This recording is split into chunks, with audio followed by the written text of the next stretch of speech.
ছেলেটা যখন হয়েছিল হাসপাতালে, ঠিক আমার এইভাবে কান্না এসেছিল। আমার সন্তানটি 11 দিনের দিন তখন মারা যায়। তো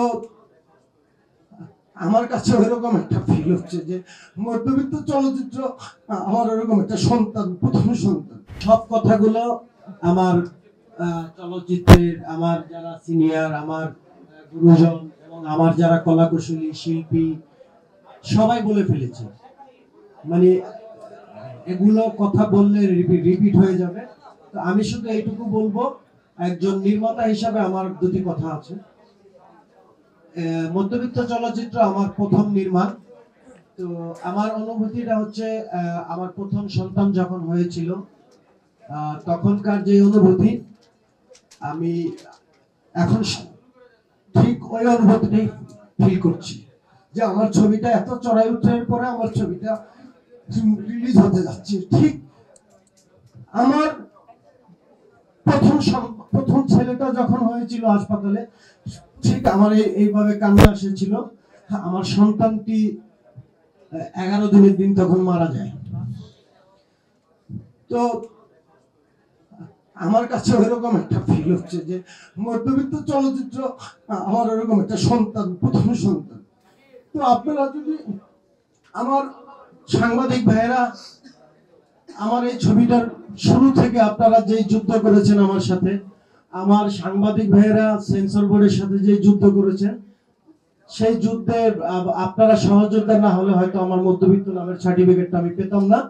এটা আমি সব জায়গায় বলি। সেই জন্য আপনাদের কাছে আমি চিরকৃতজ্ঞ এবং আপনাদের কাছে সবসময় কৃতজ্ঞ থাকবো। আর মধ্যবিত্ত নিয়ে আসলে আর কিছু বলার নেই, জাস্ট আমি আমার অনুভূতিটা ব্যক্ত করলাম, কারণ মধ্যবিত্ত নিয়ে সবাই সবকিছু বলেছে। আর এই সিনেমার ওমর মালিক ভাই খুব দুর্দান্ত, মানে শক্তিশালী একজন অভিনেতা। তার সম্বন্ধে নতুন করে বলার কিছু নাই।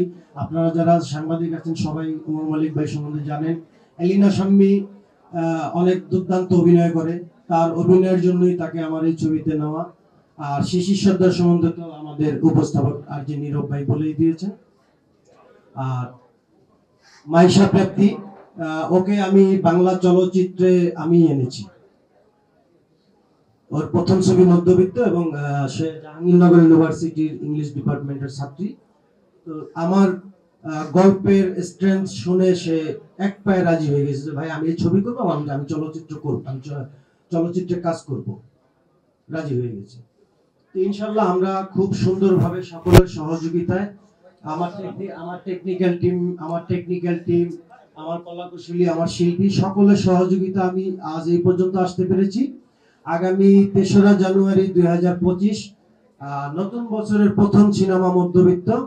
আশা করি আপনাদের আমার সাংবাদিক ভাইরা যেরকম আমাকে যুদ্ধ করে আমার সার্টিফিকেট এনে দিয়েছিলেন সেন্সর বোর্ড থেকে, আশা করি আপনারা সেই রকম একটা যুদ্ধ করে আবার বাংলা সিনেমার দর্শকদের হলমুখী করবেন মধ্যবিত্তর মাধ্যমে।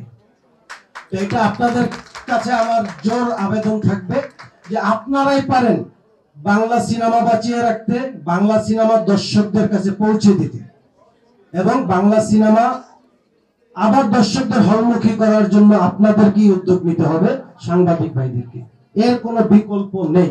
আমার সিনিয়ররাও এই কথাটা বলে গেছে, আমিও বলছি, এবং আগামী প্রজন্ম যারা আসবে তারা এটাই বলবে যে সাংবাদিক ছাড়া চলচ্চিত্র অঙ্গন চলবে না, সাংবাদিক ছাড়া চলচ্চিত্র দর্শকদের কাছে পৌঁছাবে না। তো আশা করি আপনারা আমার সাথে সেই সহযোদ্ধা হিসেবে ছিলেন, থাকবেন ইনশাল্লাহ।